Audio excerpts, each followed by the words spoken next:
अस्सलाम वालेकुम। Alvi real estate के प्लेटफॉर्म से मैं हूं तैयब सलीम अलवी। जैसा कि आप लोग जानते हैं कि अलवी रियल एस्टेट अपने लोगों को वो इन्वेस्टमेंट कराती है जो कि सेफ़ एंड सिक्योर होती है। हम आपको बहुत सारी चीज़ों के एडवांटेजेस भी बताते हैं और डिसएडवांटेजेस भी बताते हैं। आज का टॉपिक इंतहाई इंपॉर्टेंट होने जा रहा है, ख़ास तौर पे ओवरसीज़ लोगों के लिए। आज का जो हमारा टॉपिक है वो है प्रॉपर्टी में स्कैम और फ्रॉड। बहुत सारे ओवरसीज़ में मुझे कॉल्स आती हैं, वो मुझे कॉल करके ये कहते हैं कि हमारे साथ फ़लाँ बंदे ने या फ़लाँ जगह पे हमारे साथ फ़लाँ फ्रॉड हो गया। आज की वीडियो में हम बताएंगे कि आप इन फ्रॉड से किस तरह बच सकते हैं।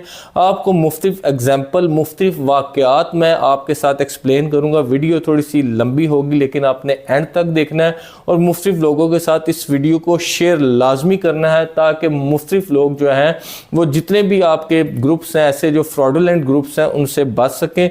मुख्तलिफ वाक़यात से मैं आपको समझाऊंगा। सबसे पहले तो आपने देखना है कि फ़्रॉड किस किस्म का हो सकता है। जब भी आप कोई इन्वेस्टमेंट करना चाहते हैं आप उसको सेफ एंड सिक्योर किस तरह से कर सकते हैं, आइए डिटेल में आपको समझाते हैं। जी, तो सबसे पहले हम वीडियो को स्टार्ट करते हैं। जब भी आप किसी सोसाइटी में आप इन्वेस्टमेंट करना जा रहे हैं तो आपकी सोसाइटी में आपका जो लिंक है वो दो लोगों के साथ होगा। नंबर 1, एक वो इदारा जिससे आप चीज़ परचेज कर रहे हैं और एक वो आपका डीलर जिसके साथ आप डायरेक्ट हैं। अदारे के साथ आप डायरेक्ट नहीं हो सकते हैं, वो अदारा कोई भी कंपनी हो सकती है XYZ, और दूसरा है कोई भी डीलर। जब भी आप किसी अदारे के साथ, किसी कंपनी के साथ इन्वेस्टमेंट कर रहे हैं तो आपने उसमें 3 पॉइंट्स को मद्देनज़र रखना है। नंबर 1 जो पॉइंट है वो है NOC, नंबर 2 पॉइंट है लैंड और नंबर 3 पॉइंट है रेपुटेशन। इसमें मैं थोड़ा सा आपको एक्सप्लेन करता चलूँ कि अगर किसी कंपनी के साथ आपने इन्वेस्टमेंट करनी है तो जब भी कोई कंपनी नई लॉन्च हुई है, कोई आपका प्रोजेक्ट नया लॉन्च किया गया, तो आपने सबसे पहले देखना है कि इस बंदे ने अपनी NOC जो है अप्रूव्ड करवाया है। NOC वो प्रोसीजर है जिसमें कंपनी को इजाज़त दी जाती है कि आप फ़लाँ जगह पे फ़लाँ एरिया में जो है आप डेवलपमेंट कर सकते हैं। दूसरी जो पॉइंट है, बड़ा इंपॉर्टेंट पॉइंट है, आपने वो ज़हन में रखना है कि लैंड।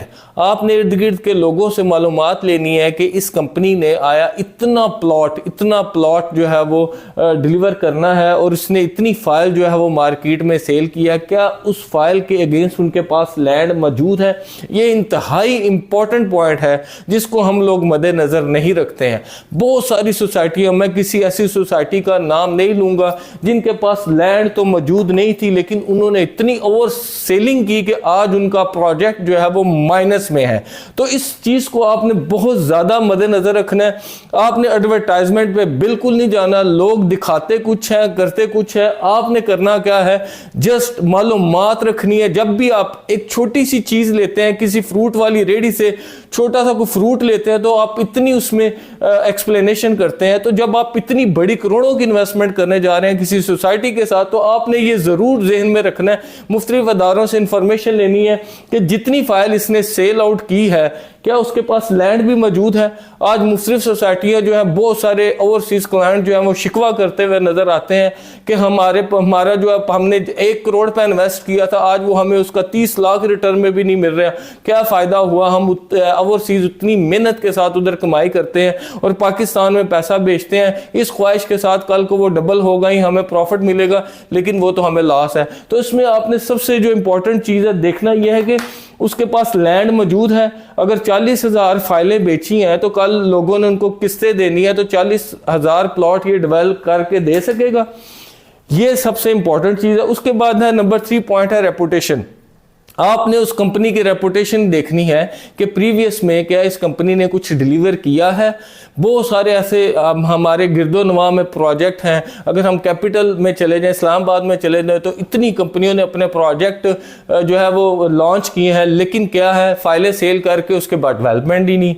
और ओवरसीज़ क्लाइंट ने सिर्फ ये एडवर्टाइजमेंट देख के जो है वो उन पर ट्रस्ट किया और उसके बाद क्या हुआ कि वो डेवलपमेंट नहीं है। डेवलपमेंट ना होने की वजह से, ओवर सेलिंग की वजह से आज वो माइनस में है। तो मैं ओवरसीज़ से भी एक रिक्वेस्ट करूंगा कि सिर्फ एडवर्टाइजमेंट देख के आप इन्वेस्टमेंट ना किया करें, बल्कि ऑन स्पॉट आएँ।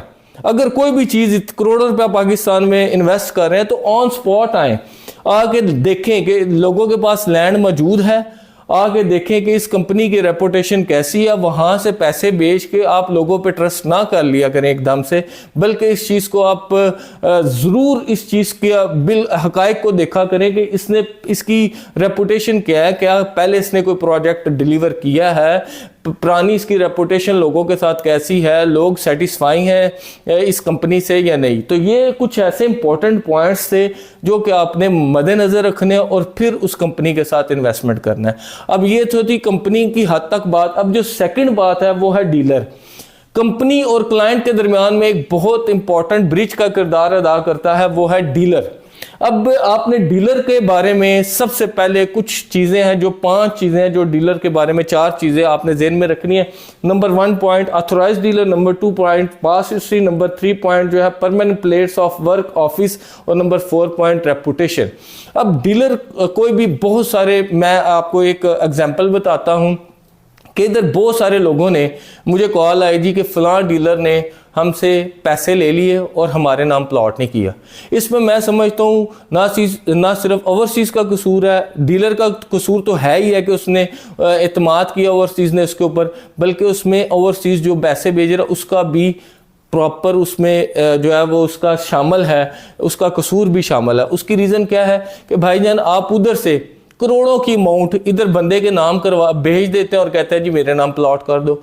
और जनाब आपने अगर कोई चीज़ लेनी है तो इधर खुद ना आए, आके बयाना करें। सबसे पहले थोड़ी सी अमाउंट, फर्ज करें 1 करोड़ की डील हुई है, आप उसको लाख रुपया बयाना दें और उसके को कंपनी के ऑफिस में आ जाओ। कंपनी में ऑफिस में आके हमारे नाम प्लॉट करो और उसी टाइम पे कंपनी ऑफिस में जहाँ पे ट्रांसफ़र ऑफिस होता है उधर आके आप उसको कैश दें। आप लोग क्या करते हैं, बाहर से पैसे भेज देते हैं कि हमारे नाम आप प्लॉट कर दें, चाहे वो आप किसी रिलेटिव को बेचते हैं या आप किसी डीलर को बेचते हैं, आप गलत करते हैं। आपने अगर कोई भी डील करनी है खुद पाकिस्तान आए और किसी पे एतमाद ना करें। आप कितनी मुश्किल के साथ कमाई करते हैं, कितनी मुश्किल के साथ उधर आप दिन रात एक करके आप कमाते हैं। दरख्तों के साथ तो पैसे लगे नहीं, आप मेहनत करते हैं, तो आपका काम बनता है कि आपने अगर इधर इन्वेस्टमेंट करनी है खुद पाकिस्तान में आए, खुद पाकिस्तान में आके पहले तो उस प्रोजेक्ट को देखें, फिर उसको आप एनालिसिस करने के बाद इन्वेस्टमेंट करें, और जिसके साथ आप, जिस डीलर के साथ आप इन्वेस्टमेंट कर रहे हैं उसकी पूरी स्क्रूटनी करें। आपने उसकी स्क्रूटनी का भी मैं तरीकाकार बताऊंगा। और अगर कोई भी इन्वेस्टमेंट करनी है खुद आके मौके पे आए, खुद आके इन्वेस्टमेंट करें, किसी पे एतमाद मत करें। आजकल का दौर एतमाद का नहीं है। अब मैं आपको बताऊंगा कि ऑथोराइज्ड डीलर क्या है, कि जिस तरह ये आप देख सकते हैं कि हमारे पास एक सर्टिफिकेट मौजूद है, हम कंपनी से इधर की डीलरशिप से ऑथोराइज हैं, ये हमारे पास मेंबरशिप सर्टिफिकेट है अलवी रियल एस्टेट के बाद। उसके बाद अगर हम बात करें FBR की, ये हमारे पास FBR का भी सर्टिफिकेट मौजूद है, प्रॉपर टैक्स हम पे कर रहे हैं। एक्साइज ऑफिस की बात करें, एक्साइज ऑफिस का भी हमारे पास ये प्रॉपर टैक्स प्रोफेशनल टैक्स की सूरत में मौजूद है। इवन हम ना सिर्फ ये बिल्डिंग में बैठे हैं अलवी रियल एस्टेट, हम हमारा अपना ऑफिस भी है, इसके साथ प्लाजा भी अलवी हाइट्स हमारा अपनी आइडेंटिटी है।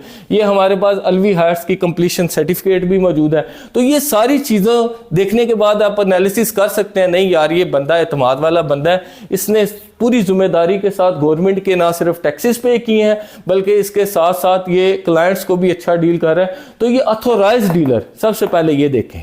नंबर 2 पॉइंट पास्ट हिस्ट्री, लोगों से पता करें यार इस बंदे ने प्रीवियस किसी के साथ फ्रॉड तो नहीं किया, इसका लेन देन किस किस्म का है। अंधा एतमाद किसी पे मत करें। उसके बाद परमानेंट प्लेस ऑफ वर्क, जिस तरह मैंने बताया आपको कि ये हमारा ऑफिस है अलवी रियल एस्टेट के नाम से, बाहर बोर्ड लगा है, इसके साथ ही हमारा अपना प्लाजा भी है। देखें कि इसके पास कितने एसेट्स हैं, ये बंदा ठीक है, आपकी अमाउंट लेके रफू चक्कर तो नहीं हो जाएगा। तो permanent place of work is very important. इसी तरह जिस तरह आपने कंपनी की रेपुटेशन चेक किया, तो उस डीलर की भी रेपुटेशन देखें कि इसने लोगों को जो प्लॉट दिए हैं, बेचे हैं, क्या इसने डिलीवर किया है, इसने क्या कोई लोगों के पैसे लेके भाग तो नहीं गया। बहुत सारे क्लाइंट्स हैं, सिटी हाउसिंग अगर हम जेलम की बात करें, सब मेट्रो सिटी में भी बात करें, बहुत सारे लोगों के साथ फ्रॉड हुआ है। ये एक वाकया तो मैंने आपको बताया कि लोग उधर से पैसे भेज देते हैं, चाहे रिलेटिव को भेजें या चाहे आप डीलर को भेज दें, जी उसने पैसे तो हमने भेज दिए लेकिन उसने प्लॉट नाम नहीं किया।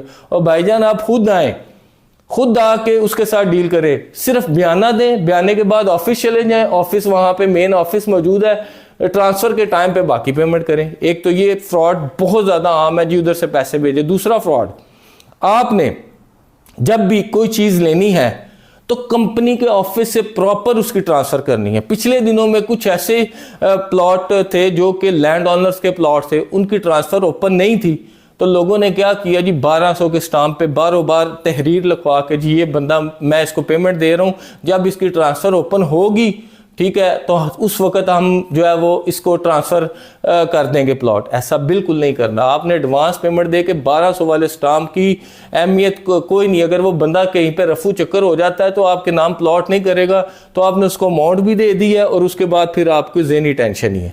तो इसी तरह मुफ्ती लोग जब रजिस्ट्री करवाने लगते हैं तो रजिस्ट्री करवाते हुए क्या करते हैं जी, रजिस्ट्री के रेट बहुत ज़्यादा है, बंदे को सारी पेमेंट दे देते हैं जी, जब रजिस्ट्री के रेट कम होंगे उस वक्त हम रजिस्ट्री करवा लेंगे। नहीं, अगर आप करोड़ों की इन्वेस्टमेंट कर रहे हैं तो 10 लाख की रजिस्ट्री करवा लेंगे तो कोई आपको मसला नहीं होना चाहिए। तो आपने क्या करना है, प्रॉपर तरीके को, शॉर्टकट मेथड यूज नहीं करना, प्रॉपर तरीके से हर काम करना है, प्रॉपर तरीके से ट्रांसफर करानी है। कंपनी का ऑफिस मौजूद है तो ट्रांसफर फीस पे करें, उसका एक अलग तरीकाकार है, एनडीसी अप्लाई करें, देखें उस प्लॉट के बकाया जात तो बाकी नहीं है, कोई चीज सारी इन्वेस्टिगेशन करने के बाद अगर कोई कॉर्नर प्लॉट खरीद रहे हैं, कॉर्नर पेड है, पार फेसिंग ले रहे हैं, बुलेवार्ड ले रहे हैं, बुलेवार्ड पेड है, बहुत सारे लोगों को हमने इस बात पर लड़ता देखा है जी, हमने तो उसको फुल पेमेंट के प्लॉट के दिए थे, बाद में बुलेवार्ड के चार्जेस निकल आए। सारी इन्वेस्टिगेशन प्लॉट खरीदने से पहले करें, हर इन्वेस्टिगेशन करने के बाद फिर जो है वो डील करें। तो ये चीज़ थी, ये सारी मैंने आपको बड़ी कोशिश किया कि एक्सप्लेन करूं मुख्तलिफ वाक़यात के साथ। जो भी चीज़ लें खुद आएँ, खुद आके देखें, आपकी इन्वेस्टमेंट जो है वो बड़ी मायने रखती है, आप बड़ी मुश्किलों के साथ कमाते हैं। तो आपने करना क्या है, करना सिर्फ यही है कि जब भी कोई चीज़ ख़रीदने लगें तो इन चीज़ों को लाजमी ज़हन में रखें, और जो ये वाक़यात मैंने बताया इनकी ज़द में आपने नहीं आना, और आपने अपनी इन्वेस्टमेंट को सेफ़ एंड सिक्योर करना है। कोशिश करें हवा में इन्वेस्ट ना करें, जो चीज़ लें ऑन ग्राउंड लें। ये वीडियो ज़्यादा लंबी हो गई है मैं जानता हूँ, लेकिन ये बड़ा इंपॉर्टेंट टॉपिक था जो मैं काफ़ी दिन से सोच रहा था कि आपके साथ ये अपने एक्सपीरियंसेस शो करूँ। तो ये वीडियो ना सिर्फ आपने देखनी है बल्कि दूसरों तक भी शेयर करनी है, ताकि हमारे जो ओवरसीज़ हैं वो सेफ़ एंड सिक्योर हो सके। उम्मीद करता हूँ आज का टॉपिक आपको पसंद आया होगा। इस तरह की मज़ीद इंफॉर्मेटिव वीडियो देखने के लिए आप हमारे चैनल को ज़रूर सब्सक्राइब करें, और इसके साथ साथ हमें फेसबुक और टिकटॉक पर भी लाइक करें। शुक्रिया।